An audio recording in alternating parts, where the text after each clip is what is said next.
इस कार्यक्रम के पुण्यार्चक हैं प्रेरणा स्तोत्र प्रकाश पुंज स्वर्गीय डॉक्टर VM सिंघई एवं वात्सल्यमयी संस्कार दात्री श्रीमती मीरा देवी सिंघई, श्री मुकेश सिंघई, श्रीमती रश्मि सिंघई, वैभव सिंघई एवं समस्त डॉक्टर VM सिंघई परिवार, Mandsaur, Madhya Pradesh. Firm Vaibhav builders and developers, Vijay real estates, Vaibhav construction, Paras builders and developers.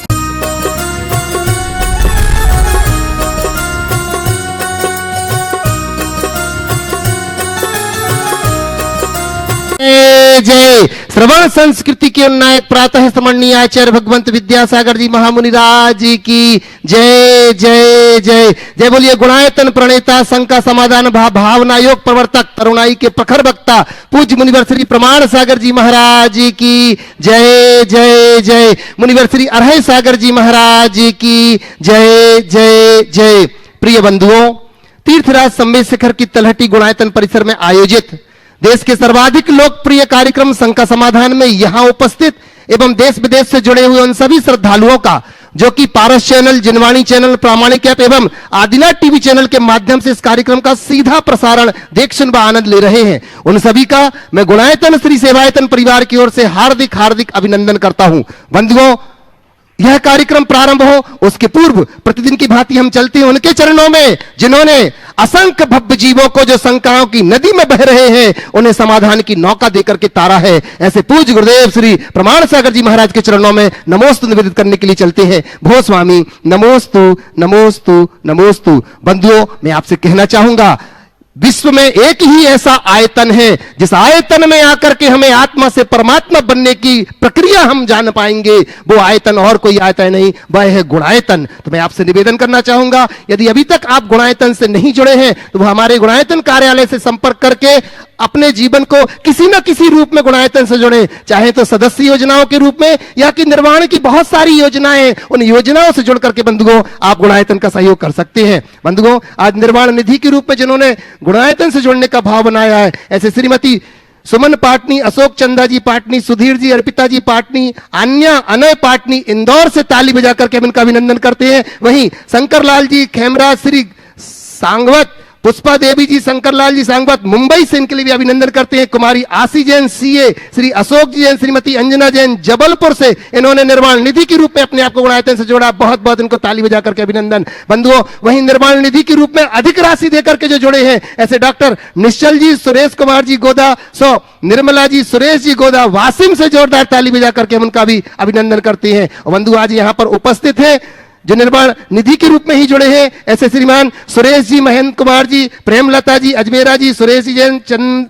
Chanchala जी, विपिन जी, नितिन जी, नेहा जी, गौरव जी, मेघा जी, निष्का जी, काशवी निवासी, जावरा, रतलाम प्रवासी, सूरत, जोरदार ताली बजा करके इनका अभिनंदन करते हैं। ये लोग अगर यहाँ उपस्थित हो तो अपने स्थान से खड़े होकर के पूज्य श्री के चरणों में वंदन करके आशीर्वाद प्राप्त करेंगे। बंधु, आज निर्वाण मित्र के रूप में जिन्होंने गुणायतन से अपने आप को जोड़ा है, मैं उन्हें मंच के ऊपर बुलाता हूं। यहाँ पर श्रीमान जय प्रकाश जी पाटीदार, श्रीमती संगीता जी पाटीदार सुजालपुर से हमारे बीच में निवेदन कर रहा हूं, मंच के ऊपर आए और इनका अभिनंदन करने के लिए मैं बड़े सम्मान के साथ आवाज दे रहा हूं। हमारे गुणायतन के निर्वाण मंत्री श्रीमान विपिन जी यहां पर उपस्थित हैं। मैं निवेदन करता हूं आए और इनका अभिनंदन करेंगे। आइएगा, लीजिएगा। मैं निवेदन करता हूं हमारे देवेंद्र जी गया से हमारे बीच में जो कि सह कोषाध्यक्ष आए और इनका अभिनंदन करेंगे। आप यहीं रहिए। मैं साथ ही साथ निवेदन करता हूं हमारे कपूर जी कोटा से हमारे बीच में यहां पर है, निवेदन करता हूं आए इनका अभिनंदन करने के लिए। आइए, जोरदार ताली बजाकर इनका। और इसी के साथ जब तक की क्यों में रहेंगे, जो सूत्रधार के रूप में जुड़े हैं बंधुओं, श्रीमती तारा देवेंद्र कुमार जी गंगवाल, गुंजन गंगवाल, अनुज गंगवाल मुंबई से हमारे बीच में है। मैं निवेदन कर, जब तक आप मंच के ऊपर आइएगा इनका अभिनंदन हो रहा है। देवेंद्र जी यहां से अभिनंदन करें। और इनका अभिनंदन करने के लिए साथ ही मैं आवाज दे रहा हूं, हमारे बीच में बैठे हैं डॉक्टर प्रद्युम्न जी दिल्ली से। मैं निवेदन करता हूं कृपया आइए और हमारे नए सूत्रधार का अभिनंदन करेंगे। आइएगा, तारा देवेंद्र कुमार जी गंगवाल, गुंजन गंगवाल, अनुज जी गंगवाल मुंबई से। चलिए, इसी के साथ बंधु जो सूत्रधार के रूप में ही जुड़े हुए हैं, ऐसे सुभाष कन्हैया लाल जी झांझरी, सुजाता जी सुभाष जी झांझरी, शक्ति सुभाष जी झांझरी, तेजल हरसिल जी जैन, पूजा सुभाष जी झांझरी पुलगांव वर्धा से हमारे बीच में। मैं निवेदन कर रहा हूं मंच के ऊपर आए और इनका अभिनंदन करने के लिए हमारे डॉक्टर साहब यहां पर उपस्थित है। आइएगा, जोरदार ताली बजा करके हम उनका भी अति शीघ्र आइएगा, निवेदन कर रहा हूं। आइएगा, सम्मानकर्ता के लिए मैं निवेदन करता हूं हमारे डॉक्टर साहब प्रद्युम्न जी दिल्ली से हमारे बीच में हैं और विपिन जी आ चुके हैं। मैं निवेदन करता हूं कृपया एक बार आपकी भी सहभागिता हो जाए हमारे नए सूत्रधार का अभिनंदन करने में। हमारे गुणायतन के जो कि निर्माण मंत्री हैं विपिन जी से निवेदन करता हूं कृपया आइएगा। मैं साथ ही साथ निवेदन कर रहा हूं सूत्रधार के रूप में जो जुड़े हुए हैं तारा देवेंद्र जी गंगवाल, गुंजन जी गंगवाल अगर यहां उपस्थित हैं तो मैं निवेदन करता हूं कि एक बार यहां पर आ जावे। चलिएगा, जब तक वो यहां पर पहुंच रहे हैं बंधुओं हमें बड़ी प्रसन्नता है, लोगों ने अपने आप को गुणायतन से जोड़ा है। मैं बड़े सम्मान के साथ आवाज दे रहा हूं हमारे बीच में एक ऐसे आर्किटेक्ट जो कि संपूर्ण गुणायतन के कार्य में अपना योगदान दे रहे हैं, ऐसे श्रीमान अजीत जी बेंगलोर से हमारे बीच में हैं, साथ में उनके भाई भी यहां पर उपस्थित। मैं निवेदन करता हूं एक साथ मंच के ऊपर आए यहां पर और उनका अभिनंदन करने के लिए मैं आवाज दे रहा हूं। हमारे बीच में हमारे गुणायतन की मंत्री चंद्रकला जी पाटनी यहां पर उपस्थित है, निवेदन करता हूं आए और हमारे अजीत जी का अभिनंदन करने के लिए पहुंच रहे हैं। मैं भाई से भी निवेदन करूंगा, भाई दोनों भाई एक साथ यहां पर पहुंच रहे हैं, जोरदार तालियां तो बजाओ भैया। देखो किसी का अभिनंदन हो रहा हो और तालियां ना बजाई जाए तो फीका लगता है।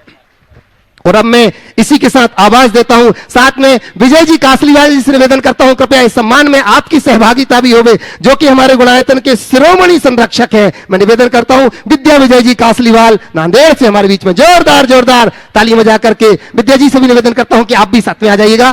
पुनः तालियों के साथ हम अभिनंदन करते हैं और इसी के साथ मैं यहां पर आवाज दे रहा हूं बंधुओं एक ऐसे शख्स को, जब गुणायतन का निर्माण कार्य हो रहा है तो किसी न किसी रूप में हर किसी का योगदान हो रहा है। तो मैं आवाज दे रहा हूं बड़े सम्मान के साथ उमेश जी गोयल स्टोन किशनगढ़ से हमारे बीच में हैं, कृपया यहां आए और इनका अभिनंदन करने के लिए मैं निवेदन करता हूं राकेश रजनी जी हमारे बीच में यहां पर हैं, जो कि संरक्षक के रूप में जुड़े हुए हैं। आइएगा और इनका अभिनंदन करेंगे, ये अपना प्रथम प्रश्न भी रखेंगे बंधुओं उमेश जी। मैं साथ ही साथ गुणायतन सीईओ श्रीमान सुभाष जी से निवेदन करता हूं, सुभाष पूनम जी से कि आइएगा और हमारे गोयल जी का अभिनंदन कर रहे हैं। राकेश जी भी पहुंच गए हैं, रजनी भी जोरदार तालियों के साथ हम इनका अभिनंदन करते हैं। और प्रथम प्रश्न के रूप में पहुंच गए हैं अजीत जी, जो कि अपना प्रश्न अजीत जी बेंगलोर सबसे पहले प्रश्न रख रहे हैं अपने। चलिए उसके पहले आ जाए उमेश जी पहला प्रश्न रख लें अपना। सर्वप्रथम नमोस्तु महाराज जी, मैं इस भव्य निर्माण कार्य में आपसे जुड़ा, आपके माध्यम से जुड़ा, ये मेरा सौभाग्य है। मैं आर्थिक दृष्टि से न जुड़ा, मेरा उद्देश्य सिर्फ अर्थ का नहीं रहा, मेरा एक श्रद्धा का विषय रहा है। मेरे को इतना आशीर्वाद एवं आशीर्वचन दीजिए कि मैं कभी भी लोभ वृत्ति में ना हूँ और निरंतर श्रद्धा भाव से कार्य करता रहूँ। बहुत सुंदर। देखिए एक बात मैं कहूँगा, गुणायतन पूरे समाज के गुणात्मक विकास का आधार है और मैंने महसूस किया है कि अब तक गुणायतन से जितने लोग भी जुड़े हैं, चाहे वो किसी भी सेक्टर के हों, मैंने पाया कि लोगों की आपो आप ऐसी भावना हुई कि वे इसे अर्थ लाभ की दृष्टि से नहीं, अपना सहयोग मूलक दृष्टि सबने रखी। चाहे वो आर्किटेक्ट्स हों, चाहे कॉन्ट्रैक्टर्स हों, चाहे अन्य कोई, मैंने पाया आपके हृदय में भी ऐसी भावना आई है। मैं सभी से ये कहूँगा कि ऐसी ही भावना रखें। अच्छे कार्य में व्यक्ति को केवल अर्थ लाभ की तरफ दृष्टि न रखकर पुण्य लाभ का भी ध्यान रखना चाहिए। हालांकि मैं ये जानता हूँ कि घोड़ा अगर घास से यारी कर ले तो खाएगा क्या, पर सोच केवल इतनी हो कि घोड़ा घास को चरे, घास को उखाड़े नहीं। पर इतनी सी समझ बना ले तो जीवन में लाभ ही लाभ है, ताकि उसे और उसके पीछे वाले घोड़ों को भी पर्याप्त घास मिलती रहे।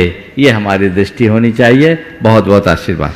अजीत जी बेंगलोर से आर्किटेक्ट और सपरिवार आ जाएं।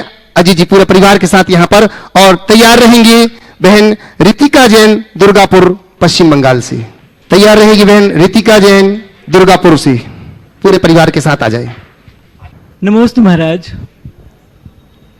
नमोस्तु महाराज श्री, नमोस्तु महाराज श्री, नमोस्तु महाराज श्री। महाराज श्री, ये प्रश्न पापा ने पूछा है बैंगलोर से। निमित्त और नैमित्तिक के संबंध के बारे में विस्तार से बताइए, और इससे संबंधित अगर कोई पुस्तक है तो वो भी बताइए। देखो, तुम अभी मुझसे सवाल कर रहे हो, मुझे देख के मुस्कुरा रहे हो। तुम्हारी इस मुस्कुराहट में निमित्त क्या बना? बोलो। पापा। नहीं नहीं, अभी किसको देख के मुस्कुरा रहे हो? आपको महाराज। मुझे देख के तुम मुस्कुरा रहे हो और तुम्हें देख के मैं मुस्कुरा रहा। तो मेरी मुस्कुराहट में तुम निमित्त हो और तुम्हारी मुस्कुराहट में मैं निमित्त। तो मैं तुम्हारे लिए निमित्त हूं, तुम मेरे लिए नैमित्तिक हो। समझ गए? लेकिन तुम तभी मुस्कुराओगे जब मुस्कुराना चाहोगे। अगर सोच लो कि मुझे नहीं मुस्कुराना, तो मैं तुम्हें चाहे जैसी बात कहूं, लाफ्टर शो में भी खड़ा कर दूं, तुम में कोई फर्क नहीं पड़ेगा, है ना? और मुस्कुराना चाहो तो होगा। सार क्या है? निमित्त केवल निमित्त है। निमित्त का प्रभाव जब किसी पर पड़ता है तो नैमित्तिक घटता है। किसी ने आपको गाली दी, मैं तो दूंगा ही नहीं, इसलिए मैं अपने आप को संशोधित कर रहा हूं। किसी ने गाली दी, आपको गुस्सा आया, आप कहते हो उसने मुझे गुस्सा दिलाया। क्या यह कथन सही है? नहीं महाराज। उसने मुझे गुस्सा दिलाया। अरे गुस्सा तुम्हारे भीतर भरा था, तब ने तुम्हें गुस्सा आया। वो तो केवल गुस्से में निमित्त बना। नहीं, निमित्त बनेगा तो गुस्सा तो आएगा ही। चलो, कभी तुम्हारा बॉस तुम्हें कुछ अपशब्द बोले तो गुस्सा करते हो क्या? कभी भी नहीं। नहीं करते। तो वो तो निमित्त मिला, गुस्सा क्यों नहीं आया? अरे महाराज, बॉस से गुस्सा कर ले, क्लाइंट से गुस्सा कर ले, तो खाएंगे क्या? वहां गुस्सा आता भी है तो दबा देते हैं। मतलब निमित्त आया, नैमित्तिक नहीं होने दिए। एक वाक्य में कहता हूं, मेरे लिए कोई प्रतिकूल निमित्त ना मिले, ये किसी के हाथ में नहीं है। पर चाहे कैसा भी निमित्त हो, मैं उससे अप्रभावित रहूं, ये मेरे हाथ में है। नमस्ते। जीवन का मजा यही है और इसी का नाम साधना है। हम लोगों की दशा विचित्र है। पूरा जीवन दूसरों को कोसने में बिता देते हैं। केवल और केवल आरोप की भाषा बोलते हैं। ये ठीक नहीं, बदलना चाहिए। वो निमित्त है। समझ गया? अब इसमें और थोड़ी, चूंकि ये सवाल छोटा है पर इसका अर्थ बहुत गहरा है और सबके लिए संबंध भी इससे है। अब क्या करें? मैंने कह दिया निमित्त कुछ नहीं करता, तो तुम्हारे लिए कोई कितना ही उपकार कर देगा, तुम अहंकारी बन जाओगे कि उसने मेरा क्या किया, ये तो मेरा भाग्य था। वो तो केवल निमित्त है। महाराज ने कहा निमित्त कुछ नहीं बन करता। ऐसा नहीं करना। निमित्त कुछ नहीं करता, ये कथन भी गलत है। और निमित्त ही सब कुछ करता है, ये कथन भी गलत है। जैन जगत के एक बड़े विद्वान हुए पंडित कैलाश चंद सिद्धांत शास्त्री। मैं थोड़ी शास्त्रीय बात पर आ रहा हूं, फिर व्यवहारिक बात की बात करूंगा।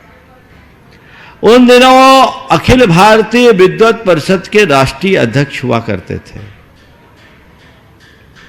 सौराष्ट्र में निमित्त को जो नहीं मानने वाले मान्यता के प्रवर्तक है, उनके सानिध्य में विद्वत परिषद का एक अधिवेशन था। उस अधिवेशन की अध्यक्षता वही कर रहे थे, विद्वत परिषद के अध्यक्ष होने के कारण। उन्होंने अपने अध्यक्षीय वक्तव्य को कुछ इस प्रकार से कहा कि लोग मुझे कहते हैं कि निमित्त कुछ नहीं करता, पर मुझे समझ में नहीं आया। मैं तो इतना ही मानता हूं, ये जो समागम हुआ है ये सब स्वामी जी के ही निमित्त से हुआ है। फिर उन्होंने शास्त्रीय आधार पर निमित्त की विवेचना की और जैन संदेश में संपादकीय लेख लिखा, एक नया पोपडम। क्या बोल रहा हूं? एक नया पोपडम। जैन संदेश के अगर उस अंक को आप देखो, मेरे ख्याल से 60-62 के आसपास की बात है। ये उल्लेख बड़े निर्भीक और निडर विद्वान थे, उन्होंने बड़ी निर्भीकता से कही। तो मैं आप सबसे कह रहा हूं, अनेकांत के उपासक बनो। निमित्त कुछ नहीं करता ये धारणा भी गलत है, और निमित्त ही सब कुछ करता ये धारणा भी गलत है। निमित्त को मानो और निमित्त को कुछ भी मत मानो। कैसे? जब तुम किसी का अच्छा करो, कितना भी अच्छा करो, अपने आप को केवल निमित्त मानो। मैं कौन हूं करने वाला? मैं तो केवल निमित्त हूं। तुम्हारा कोई बुरा करे तो उसको दोष मत दो। अरे वो तो केवल निमित्त है, दोष तो मेरा है। वो तो निमित्त बना, वो तो केवल माध्यम बन गया, उस पर दोष मत दो। यहां निमित्त कुछ नहीं करता। लेकिन कोई तुम्हारे साथ कभी थोड़ा सा भी अच्छा व्यवहार करे, उसे जीवन भर याद रखो, ये सब उसकी कृपा का फल है। उसके प्रति कृतज्ञ बने रहो, इससे विनम्रता आएगी, अभिमान नहीं होगा।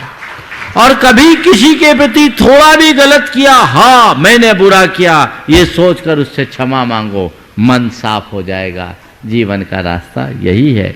आपने पूछा कि हम फिर इस निमित्त के संदर्भ में कोई ग्रंथ है, अपने पिताजी से कहो। इनके पिताजी बड़े स्वाध्यायशील व्यक्ति हैं, उनसे कहो आचार्य ज्ञान सागर जी महाराज की एक कृति है सम्यक तुषार सतकम, उसे पढ़े। निमित्त उपादान की जितनी अच्छी व्याख्या वहां है वो अन्यत्र नहीं। बहुत सुंदर। रितिका जी दुर्गापुर से अपनी दादी के साथ यहां आ रही हैं, और दादी ने आज मन बना लिया है कि चैन में हम बेचैन रहेंगे, इसलिए आज वो चैन उतार करके गुणायतन के लिए समर्पित कर रही हैं। जोरदार ताली बजा करके उनका अभिनंदन करते हैं। और मैं निवेदन कर रहा हूं हमारे एनएल साहब से कि पहले दादी का अभिनंदन जरूर करें, प्रश्न जब तक वो कर रहे हैं। जोरदार तालियों के साथ। देखना वृद्धों के अंदर कितनी अच्छी भावना है कि स्वर्ण साथ जाने वाला नहीं है, पर अगर हमने लगा दिया जिनालय में तो कितनी कितनी पीढ़ियों तक वो चमकता रहेगा और हमारे परिवार के भविष्य को उज्जवल करता रहेगा। पुनः एक बार जोरदार तालियां बजा करके मां के लिए हम अभिनंदन करते हैं। और प्रश्न रख रही है बहन रितिका जैन दुर्गापुर से, और इसी के बाद निवेदन करूंगा मैं राजेंद्र जी, कविता जी मलहन दिल्ली से, जो कि जोना इंटरनेशनल कंपनी से हमारे बीच में यहां पर उपस्थित है। आइएगा। नमोस्तु महाराज जी। मुझे डॉक्टर बननी है। अब डॉक्टर बनने के लिए एक्सपेरिमेंट में बहुत ज़्यादा जीव हत्या होता है, तो डॉक्टर बनना चाहिए कि नहीं? अगर मैं कहूँ डॉक्टर नहीं बनना चाहिए तो फिर डॉक्टर नहीं आएंगे तो आदमी बचेंगे कैसे? डॉक्टर बनना चाहिए, लेकिन अब एक्सपेरिमेंट में जीव हत्या की जरूरत नहीं है, क्योंकि अब तो कंप्यूटर के मॉडल से डिसेक्शन कराया जाने लगा है और कई उच्च न्यायालयों ने इस संदर्भ में आदेश भी जारी किया है। इसलिए तुम जाओ तो ये बात कह सकते हो। डॉक्टर गंगवाल के पास इसकी डिटेल मिल जाएगी। जो भी उच्च न्यायालयों के निर्देश है उनको रखो और मॉडल्स के माध्यम से अध्ययन करो, तो हमारा दोहरा लाभ हो जाएगा। अब ऐसी कोई ज़रूरत नहीं है। और जिन लोगों ने अपने जीवन काल में डिसेक्शन किया है उसका प्रायश्चित एक ही है, एक ही प्रायश्चित है। अपने पूरे जीवन काल में जितना बन सके गरीबों की निःशुल्क सेवा करो। ये मानव सेवा तुम्हारे पाप के प्रक्षालन का आधार बन जाएगा। हाँ, बंधुओं, राजेंद्र जी, कविता जी वल्हन, दिल्ली से जोना इंटरनेशनल कंपनी से जोरदार ताली बजा करके बंधुओं हम राजेंद्र जी का अभिनंदन करते हैं। और अगले प्रश्न के रूप में निवेदन करूंगा रिद्धि सिद्धि विपिन जी के परिवार से, जो कि हमारे गुणायतन के निर्माण मंत्री हैं, तैयार रहेंगे। बहुत बहुत नमस्कार स्वामी जी। मैं यहाँ पे सेकंड टाइम, दूसरी बारी यहाँ पे आया हूँ। स्वामी जी, मुझे यहाँ का पूरा ज्ञान नहीं है, अगर कुछ मेरे से गलती हुई है तो उसके लिए पहले मैं क्षमा चाहता हूँ। बहुत सुंदर। हाँ, मेरे दो अपनी शिकंजा है, मेरे अपनी दो प्रॉब्लम्स हैं जो मैं आपसे डिस्कशन करना चाहता हूँ। एक, मैं रात को चाहे जितने मर्जी सो जाऊँ और नींद की गोली खा के भी सो जाऊँ, एग्जैक्ट सवेरे 4 बजे मैं उठ जाता हूँ। जब भी मैं उठता हूँ तो घड़ी में टाइम 4 बजे ही होता है। दूसरा, मेरी 2 बिटियाँ हैं, घर परिवार सब बहुत अच्छे हैं, बहुत संतुष्ट हैं, वेल सेटल हैं। मेरी उम्र 62 साल की है, बट मेरे दिल में बार बार एक ख्याल आता है कि अब मुझे चले जाना चाहिए। ये बहुत टाइम से मेरे साथ ऐसा हो रहा है। देखिए, आपने जो पहली बात कही मेरी दृष्टि में वो एक सकारात्मक बात है, क्योंकि आपका माइंड सेट कुछ इस तरह से सेट हो गया है। मेंटल अलार्म आपको 4 बजे जगा देता है। ये बात और है कि आप उसके बाद सो जाते होंगे। आप अपना अभ्यास बदले और 4 बजे जब प्रकृति आपको उठाना चाहती है तो इस 4 बजे के काल को प्रकृति के आदेश के रूप में स्वीकार करें और अपनी दिनचर्या बदले। सुबह से उठकर नित्य क्रियाओं से निर्वृत्त हो, योग प्राणायाम करें, नियमित भावना योग करें। मैं आपसे दावे के साथ कहता हूं, आपको नींद की गोली कभी नहीं खानी पड़ेगी। नियमित भावना योग करें, आपको YouTube के माध्यम से भावना योग मिल जाएगा। आप बहुत रिलैक्स महसूस करेंगे, आपकी वर्क एफिशिएंसी भी बढ़ेगी और थोड़ा जल्दी सोने के आदी बन जाए। आपकी 6 से 7 घंटे की नींद अगर पूरी हो जाती है तो आपको दिन भर में कोई कठिनाई नहीं होगी। ये आप शुरू कर दीजिए। 4 बजे नींद खुलती है, नियमित ऐसा हो रहा है तो समझिए कि प्रकृति आपको जगाना चाहती है, आपको आगे बढ़ाना चाहती है। हम सो करके प्रकृति के आदेश का उल्लंघन कर रहे हैं, हमें उसे ठीक करना है। दूसरा सवाल जो आपने कहा, अब मुझे चले जाना चाहिए, एक नकारात्मक। इसका तात्पर्य केवल ये है कि आपकी जिजीविषा कहीं न कहीं मंद है और सूक्ष्म दृष्टि से विचार करें तो ये कोई ना कोई फ्रस्ट्रेशन का किसी न किसी रूप में प्रकटीकरण है। इससे भी बचने के लिए यदि आप नियमित भावना योग करेंगे तो आप पाएंगे कि ये भी आपके लिए बहुत अच्छा कारगर उपाय है। ये पूरे के पूरे विज्ञान के द्वारा सिद्ध प्रयोग है, अनुभव सिद्ध प्रयोग है। बहुत लोगों ने अपने जीवन में इसका लाभ लिया है। आप नियमित यदि इसका लाभ लेंगे, मैं समझता हूँ 3 महीने के भीतर आप आकर खुद कहोगे, महाराज जी मुझ में चमत्कार हो गया। समझ गए? बहुत सुंदर। रिद्धि सिद्धि विपिन जी, गुणायतन निर्माण मंत्री। और इसी के बाद तुभ्यम जैन छिंदवाड़ा से अपने शास्त्री पिताजी के साथ। नमोस्तु महाराज जी, नमोस्तु। मेरी शंका ये है कि जीवन की त्रासदी ये नहीं कि हम अपने लक्ष्य तक नहीं पहुंच पाए, त्रासदी तो पहुंचने के लिए लक्ष्य ही ना होने में है। तो हे गुरुवर, हमें अपने जीवन में सफल बना पाएं, इसके लिए किस प्रकार लक्ष्य का निर्धारण करना चाहिए? बहुत सुंदर सवाल है। त्रासदी ये नहीं कि हम लक्ष्य तक नहीं पहुंच पाए, सबसे बड़ी त्रासदी तो ये है कि हम लक्ष्य ही न बना पाए। जीवन को सफल और सार्थक बनाने के लिए हमारा लक्ष्य क्या होना चाहिए? आपके सवाल का सार ये है, अपने जीवन को सफल और सार्थक बनाना है तो सही लक्ष्य बनाओ। हर व्यक्ति के जीवन का अलग अलग लक्ष्य है और जिसका जो लक्ष्य है उसकी उपलब्धि को ही लोग अपने जीवन की सफलता का आधार बनाते हैं। हमारे 2 तरह के लक्ष्य हैं, एक दीर्घकालिक लक्ष्य और एक तात्कालिक लक्ष्य। तात्कालिक लक्ष्य कोई भी पाता है और उसके लिए तात्कालिक संतुष्टि होती है, लेकिन दीर्घकालिक लक्ष्य वही है जिसमें चिरस्थायी संतुष्टि हो। जिस लक्ष्य से चिरस्थायी संतुष्टि मिले, हमें वो लक्ष्य बनाना चाहिए।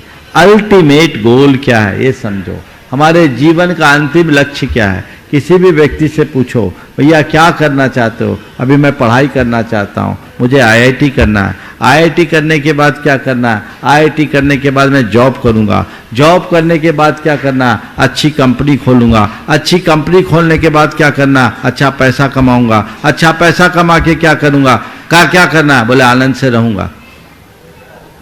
क्या करूंगा, आनंद से रहूंगा। तो तुम्हारा मूल लक्ष्य क्या है, आनंद से रहना ना। तो मैं कहूंगा आनंद से रहना है तो अभी भी रह सकते हो, इतनी लंबी दौड़ लगाने की जरूरत क्या है। दौड़ते रहोगे दौड़ते रहोगे दौड़ते रहोगे, तुम्हारा अल्टीमेट गोल क्या है। हर मनुष्य को अपनी अंतरात्मा की समीक्षा करके उसे सुनिश्चित करना चाहिए, और जो हम लक्ष्य सुनिश्चित करते हैं उसकी उपलब्धि के लिए सचेष्ट होना चाहिए। यदि हम वैसा कर ले जीवन को ऊंचाई तक पहुंचा सकेंगे। बड़ी विडंबना है, हम ज्यादातर लोग बड़े उथले लक्ष्यों में जीते हैं, और उसमें से कुछ लोग हैं जो पूरा प्रयास करके उसे उपलब्धि भी कर लेते हैं, और ज्यादातर लोग प्रयास भी बहुत हल्का करते हैं, नतीजा परिणाम हाथ से निकल जाता है। ओम। आइएगा तुभ्यम जैन छिंदवाड़ा से, और इसी के बाद तैयार रहेंगे पत्रकार संयम जी जैन भोपाल से, साकेत नगर भोपाल से। नमस्ते महाराज जी, मेरा प्रश्न यह है कि जब भी मैं आपके प्रवचन सुनता हूँ या पाठशाला में पढ़ने जाता हूँ, तब मुझे अच्छी आदतें को सीखने की इच्छा होती है, लेकिन जब भी मेरे सामने टीवी या मोबाइल आते हैं तब मैं सब कुछ भूल जाता हूँ। ऐसा क्यों होता है महाराज जी? ऐसा तुम ही नहीं, सबका यही हाल है। बहुत अच्छा है कि तुमने इसे बोल दिया, और तुम छोटे हो इसलिए बोल दिए, बड़े छिपा लेते है ना। तो ये सब क्यों होता है, ये हमारे संस्कारों के कारण होता है। उससे बचने का उपाय क्या है, जो अच्छी बातें हमें सुनने को मिलती है, सिखाई जाती है, उसके लिए संकल्प ले लो। जब हम संकल्पित हो जाते हैं तो गलत बातों की तरफ हमारा ध्यान नहीं जाता। नमस्ते महाराज। पत्रकार संयम जी साकेत नगर भोपाल से, और इसी के बाद मैं निवेदन करूंगा विद्या विजय जी कासलीवाल नांदेड़ से, गुणायतन शिरोमणि संरक्षक। मुनि श्री साकेत नगर भोपाल जैन समाज की ओर से सादर नमोस्तु नमोस्तु। बारंबार सामाजिक रूप से उपाधि रूपी बीमारी से अपने आप को कैसे बचाएं, क्योंकि आदि मुनि श्री सामाजिक रूप से उपाधि रूपी बीमारी से अपने आप को कैसे बचाएं, क्योंकि आदि व्याधि का तो इलाज है लेकिन उपाधि का नहीं, कोई मार्गदर्शन दीजिए। समाधि को अपना लक्ष्य बना लो, आदि व्याधि उपाधि सब मिट जाए। एक लक्ष्य बनाओ, मुझे अपनी समाधि बनाए रखना है। समाधि यानी समाधान, ऊपर जाने वाली समाधि नहीं, मन की क्षमता ही समाधि है, और जिससे मेरी समाधि टिकती है मुझे वही काम करना है, जिससे मेरी समाधि मिटती है मुझे उसे दूर से प्रणाम करना है। यदि ये लक्ष्य बन जाए तो सारी दुविधा दूर हो जाए। नमोस्तु। ओ विद्या विजय जी कासलीवाल नांदेड़ से, गुणायतन शिरोमणि संरक्षक, और इसी के बाद मैं निवेदन करूंगा सुरेश जी शीला जी चांदवल जी दारा खातेगांव से। गुरुवर के चरणों में त्रिवार नमोस्तु गुरुवर। गुरुवर, मेरा प्रश्न है कि मंदिर, दिगंबर जैन मंदिर के लिए या मंदिर निर्माण के लिए कोई अलग से वास्तुशास्त्र है क्या? अगर है तो इसका क्या प्रभाव पड़ता है कॉलोनी या जहां नगर में जहां निर्माण हो रहा है? देखिए, सबसे पहले तो मैं कहूंगा एक बार विजय भाई का करतल ध्वनि से आप लोग सत्कार कर दो। ऐसा इसलिए कि इसने अपने द्रव्य से पूरा एक जिन मंदिर का निर्माण कराया है, वो भी पाषाण का, नांदेड़ में। मंदिर संपूर्णता में है और हमेशा ऐसे कार्यों में अग्रणी रहते रहे। आपने पूछा है दिगंबर जैन मई वास्तु शास्त्र है क्या? देखिए, वास्तु, गणित, ज्योतिष और वैद्यक ये धर्म से जुड़ी हुई चीजें नहीं हैं, ये लौकिक विद्या है। 2 और 2 4 होते हैं, जैन जोड़े चाहे अजैन, वो 4 ही होंगे। बीमारियां बात पित्त कफ से होती है तो उसे जैन कहे या अजैन, वो सब बराबर ही होंगी। समझ गए? इसी तरह हमारे ग्रह नक्षत्रों का जो 4 क्षेत्र है उससे प्रभावित सब होते हैं, चाहे जैन हो या अजैन। इसलिए अगर ये कहें कि जैन धर्म और वास्तु का कोई अलग से संबंध है तो ये बातें ठीक नहीं।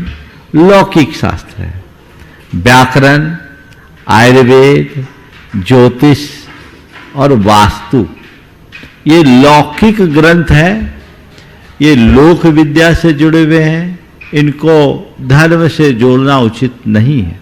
हाँ, पर जैन धर्म में वास्तु को स्वीकार किया गया है और वास्तु के स्वरूप को रेखांकित करने के लिए प्राचीन काल में भी अनेक ग्रंथों का सृजन रहा होगा जो लुप्त हो गए, पर हमारे द्वादशांग में भी वास्तु का उल्लेख आता है।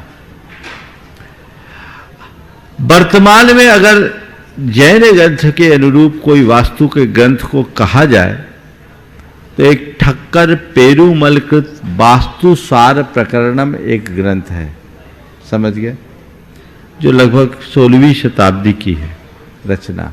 वो कृति है जो आज भी है, उसे देखा जा सकता है।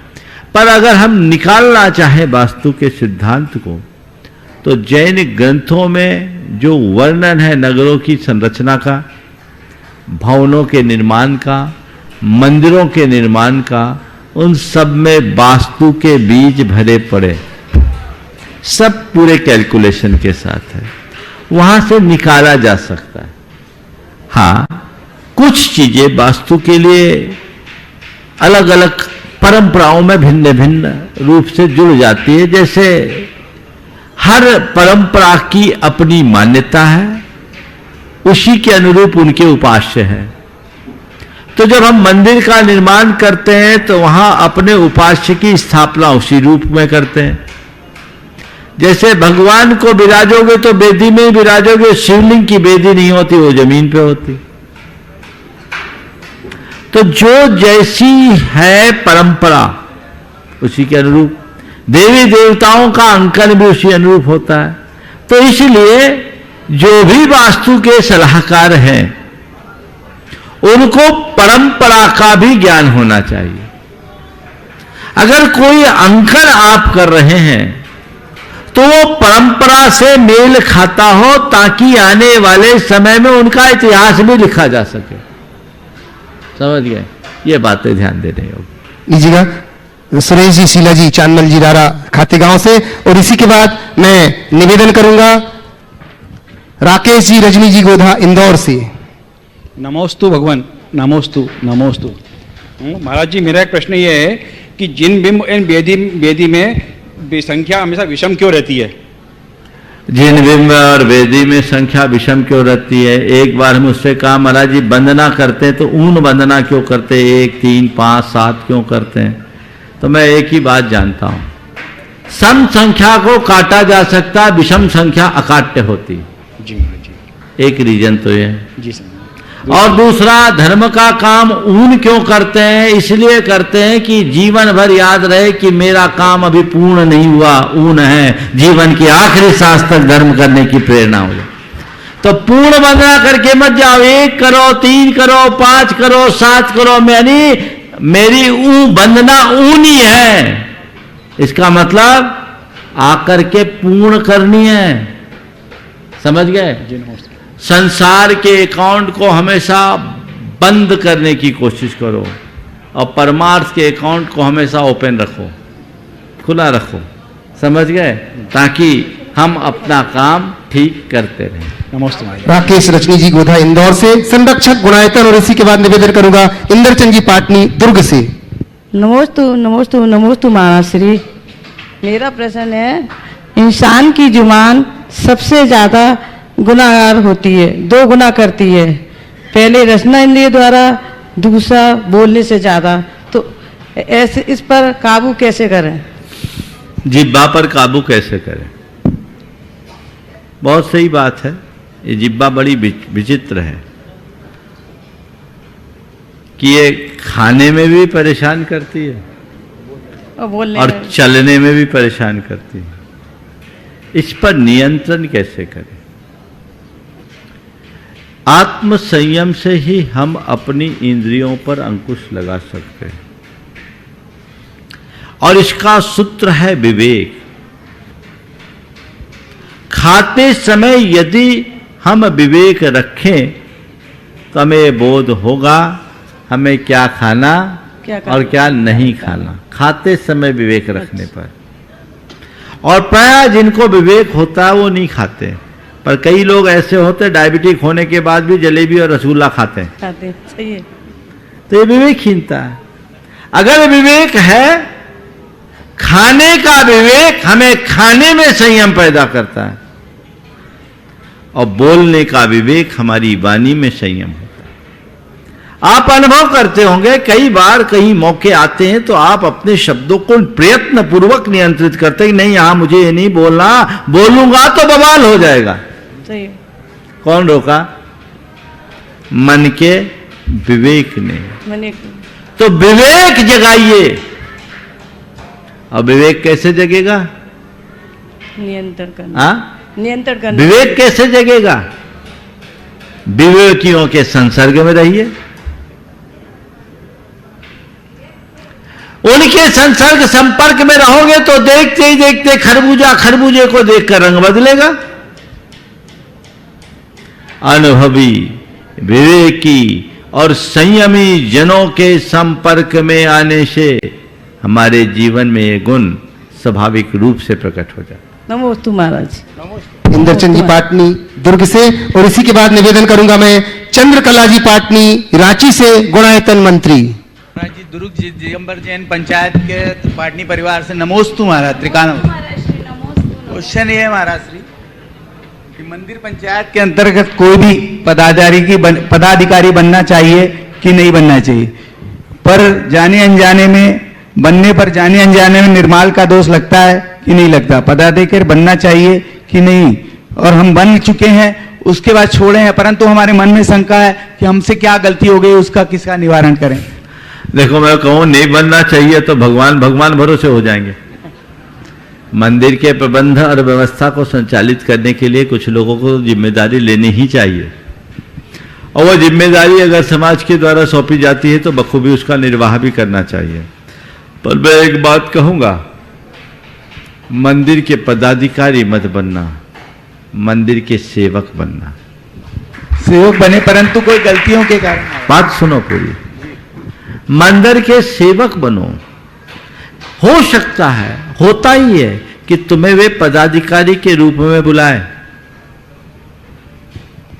जिम्मेदारी देना भी पड़ता है, पर तुम अपने आप को पदाधिकारी मानना बंद कर दो, उसे अपना दायित्व मानो और सेवक की भावना से प्रभु की सेवा में अपने आप को अनुरक्त कर दो। जो लोग धार्मिक संस्थानों को सत्ता का अधिष्ठान मानते हैं वे अपनी आत्मा का पतन करते हैं, और जो श्रद्धा का आयतन मानकर स्वीकारते हैं वे महान पुण्य के भागीदार बनते हैं।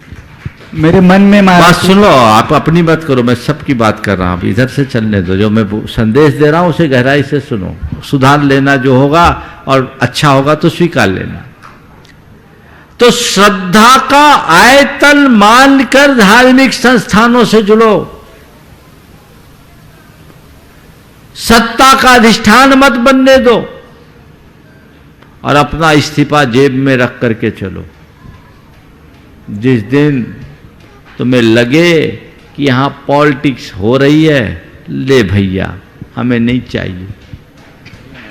हम तो तब बड़ा आश्चर्य करते जब मंदिरों की कमेटियों के लिए, तीर्थ क्षेत्र कमेटियों के लिए ऐसी जद्दोजहद होती है कि अदालतों में मामले चले जाते हैं। अभी भी कुछ जगह चल रहे।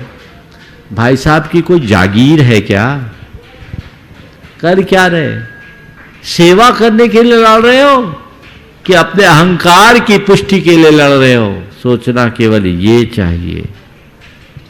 सेवक को लड़ने की जरूरत नहीं है, वो जहां खड़ा होगा वहां खड़े होकर के सेवा कर सकता है। लड़ता तो केवल अहंकारी है और लड़ाता तो केवल अहंकार है। बचिए। आपको अगर कोई जवाबदारी दी गई स्वीकारिए, जो जिम्मेदारी दी गई है उसका दृढ़ता से निर्वाह कीजिए। कोशिश कीजिए कि मेरे द्वारा कोई गलती ना हो। जानबूझ करके तो कोई गलती करो मत। अनजाने में गलती हो जाए तो उसका एहसास होते ही उसका प्रायश्चित करो, भगवान से क्षमा मांगो, आगे के लिए सुधार लो। गलती होना स्वाभाविक है, कौन नहीं कर सकता, लेकिन गलती होना और गलती करना और गलती करके गलती को दोहराना, इनमें बड़ा अंतर है। गलती हो जाए, गलती हमें करना नहीं है और दोहराना तो कतई नहीं है। अगर हुई है तो उसे सुधारना है, ये लक्ष्य रख करके चलेंगे, जरूर सफल होंगे। इस प्रकार आज के इस सत्र को परम पूज्य गुरुदेव के चरणों में नमन अर्पित करते हुए मैं यहीं पर विराम दे रहा हूँ। बोलिए परम पूज्य आचार्य गुरुवर श्री विद्यासागर जी महाराज की जय जय।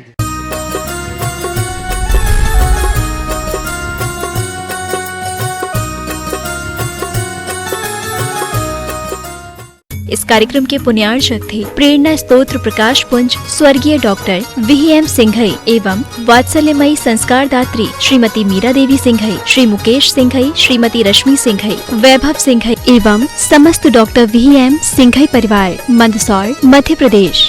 Firm Vaibhav builders and developers, Vijay real estates, Vaibhav construction, Paras builders and developers.